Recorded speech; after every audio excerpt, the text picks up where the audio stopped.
Assalamualaikum warahmatullahi wabarakatuh. Kali ini saya akan mereview sejarah Kerajaan Cirebon masa pra-Islam, mata kuliah Cirebon Studies dengan dosen pengampu Bapak Hero Prayogo MPD. Yakni Kerajaan Cirebon Larang adalah sebuah kerajaan pra-Islam di wilayah Cirebon sekarang yang berada di bawah Kerajaan Pajajaran.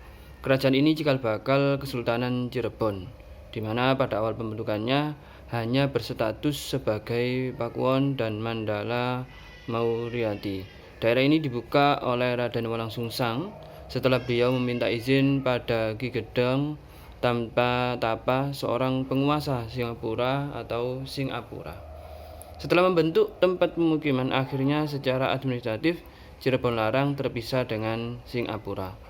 Lokasi Cirebon Larang tadinya merupakan kawasan hutan di wilayah Cirebon pesisir yang biasa disebut Tegal Alang-alang atau Lemah Wungkuk. Di sana Raden Walangsungsang dibantu oleh 52 orang penduduk membuka tempat pemukiman pada tahun 1445 Masehi.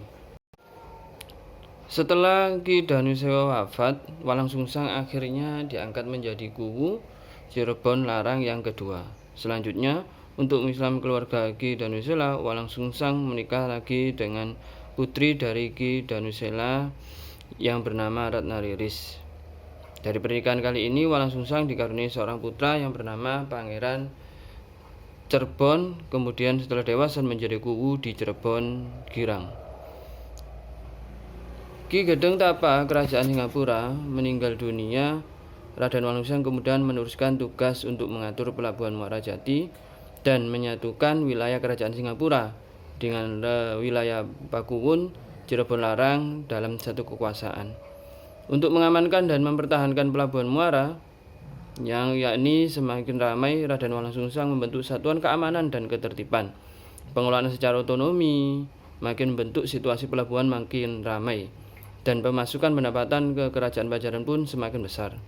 Harta warisan yang berlimpah dari Ki Gedeng Tapa kemudian digunakan untuk membuat sebuah keraton yang bernama Keraton Pakungwati dari tepian Kali Krian, serta membentuk satuan prajurit.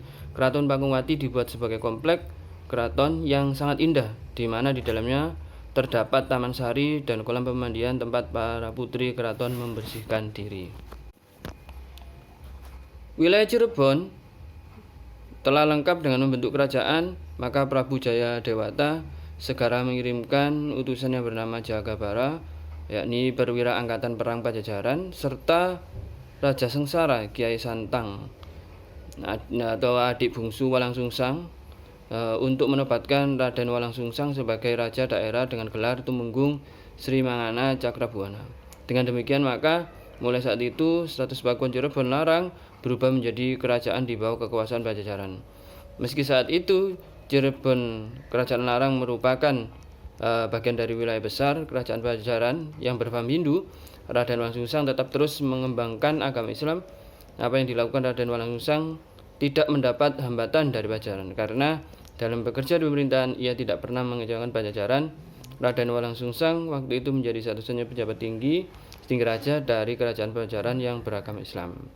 Demikian tentang Kerajaan Cirebon sebelum pra-Islam. Terima kasih.